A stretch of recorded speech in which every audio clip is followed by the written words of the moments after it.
God is love, a truth that resonates profoundly in the essence of Christian faith. This understanding finds its foundation in the Scriptures, particularly in 1 Corinthians 13, where love is exquisitely defined. The passage, often referred to as the love chapter, lays out a comprehensive blueprint of what love truly entails. By examining this biblical definition, we can discern the divine nature of love and distinguish between divine revelation and cultural influences within the Scriptures. 1 Corinthians 13, especially verses 4-7 in the New Revised Standard Version, Updated Edition, NRSV, offers a timeless and universal description of love. Love is patient, love is kind, love is not envious or boastful or arrogant or rude, it keeps no record of wrongs. It does not insist on its own way, it is not irritable or resentful. It does not rejoice in wrongdoing, but rejoices in the truth. It bears all things, believes all things, hopes all things, endures all things. This passage encapsulates the characteristics of divine love, which is patient, kind, humble, and truthful. Such love reflects the very nature of God, who is love himself. This divine love is also closely aligned with the fruit of the Spirit as described in Galatians 5:22-23. By contrast, the fruit of the Spirit is love, joy, peace, patience, kindness, generosity, faithfulness, gentleness, and self-control. There is no law against such things. The correlation between the attributes of love in 1 Corinthians 13 and the fruit of the Spirit is striking. Both passages emphasize patience, kindness, and a selfless, humble nature. They depict a love that is not merely an emotion, but a profound and enduring commitment to truth and goodness. Understanding this correlation allows us to discern divine revelation within Scripture. If a passage aligns with the qualities described in 1 Corinthians 13 and the fruit of the Spirit, it reflects the nature of God and is therefore a divine revelation. Conversely, passages that depict actions or attitudes contrary to these qualities may reflect the cultural context and limitations of the human authors, rather than the divine nature of God. Throughout the Bible, we encounter various passages that challenge our understanding of God's nature. Some depict violence, retribution, and other behaviors that seem inconsistent with the love and fruit of the Spirit.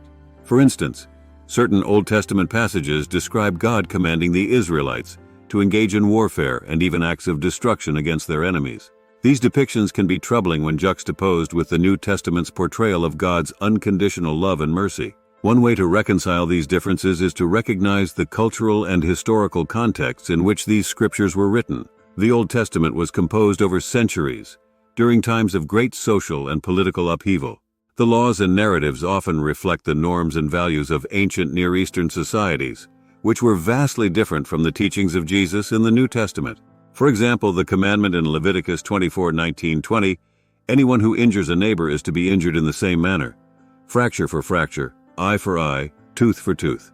The one who has inflicted the injury must suffer the same injury, reflects a cultural code of retributive justice prevalent at the time. However, Jesus countered this approach in Matthew 5:38-39. You have heard that it was said, an eye for an eye and a tooth for a tooth. But I say to you, do not resist an evildoer. But if anyone strikes you on the right cheek, turn the other also. Jesus' teachings emphasize forgiveness, mercy, and love over retribution and vengeance. This shift highlights the transition from cultural norms to divine revelation, focusing on the true nature of God as love. Moreover, the Apostle Paul, in his letters, frequently emphasized the primacy of love as the highest virtue. In Romans 13:8-10 he writes, Owe no one anything except to love one another, for the one who loves another has fulfilled the law. The commandments, you shall not commit adultery, you shall not murder, you shall not steal, you shall not covet, and any other commandment are summed up in this word, love your neighbor as yourself. Love does no wrong to a neighbor, therefore love is the fulfilling of the law. Paul's emphasis on love as the fulfillment of the law underscores the centrality of love in Christian ethics and theology. This perspective helps us to discern the essence of divine revelation within the Scriptures, distinguishing it from cultural and historical contexts that might not fully reflect God's true nature. In the same vein, the fruit of the Spirit serves as a reliable measure for evaluating the spiritual authenticity of biblical teachings. Any passage or doctrine that promotes love, joy, peace, patience, kindness, generosity, faithfulness, gentleness, and self-control can be seen as aligned with the Spirit, and therefore as a genuine reflection of God's will. Conversely, passages that promote hatred, violence, intolerance, or other negative traits can be understood as influenced by human culture rather than divine inspiration. By applying the lens of love as defined in 1 Corinthians 13 and the fruit of the Spirit, we can navigate the complexities of Scripture with greater discernment. This approach does not diminish the value of the entire biblical text, but rather invites us to seek the heart of God within it.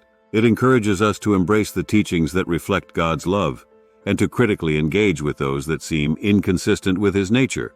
Ultimately, recognizing that God is love and that true love is patient, kind, and selfless, provides a foundation for understanding divine revelation. It calls us to live out this love in our own lives, embodying the fruit of the Spirit and reflecting the character of God to the world.